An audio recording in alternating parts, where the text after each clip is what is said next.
Assalamualaikum warahmatullahi wabarakatuh. Hello everyone, my name is Devina Alvira and I'm from the English Language Education Study Program at Assamgo University. So, in this video, I'm going to share some academic vocabulary taken from a BBC Learning English episode, and the title is Hot Wave, Speed Up the Aging Process, Study Says.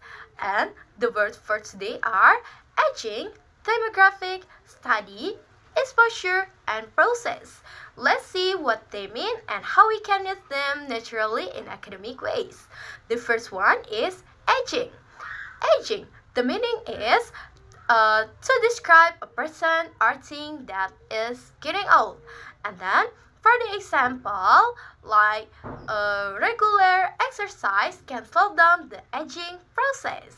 And for the explanation, we often use aging when we talk about physical or biologic change. For example, scientists might study aging to understand how people can stay healthier as they grow together. And the second one is demographic. Demographic, and for the meaning is demographic is a group of people who share the same characteristics such as age, gender, job, or income. And then for the explanation, the program is designed to support the older demographic in rural areas.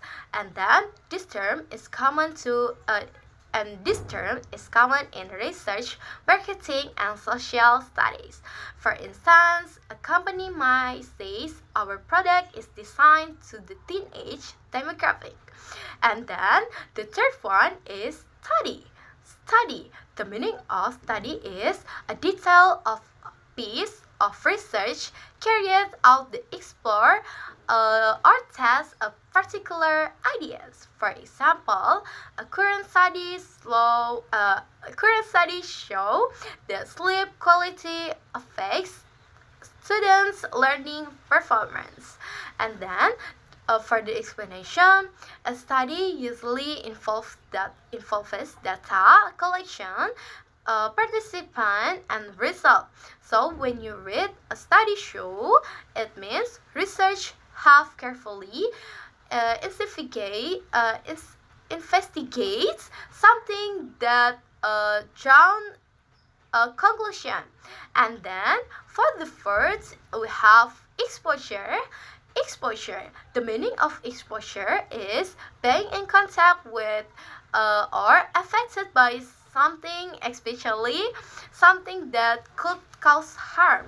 And then for the example, too much exposure to loud music can damage your hearing. Too much exposure to loud music can damage your hearing.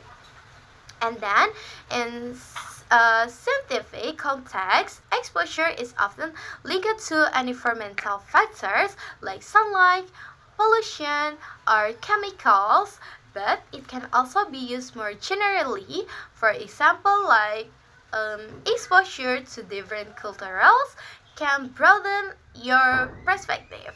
And the last one we have process. Process. And process is a series of action or steps that lead a particular result. For example, learning a new language is a gradual process that takes time and practice. And then for the explanation, we use a process to describe how something happens over time in biology, business, or even learning. For instance, writing is a process that involves planning, drafting, and revising. So that's all for today that I learned. I learned 5 academic words: aging, demographics, study, exposure, and process. Thank you so much for watching. Wassalamualaikum warahmatullahi wabarakatuh.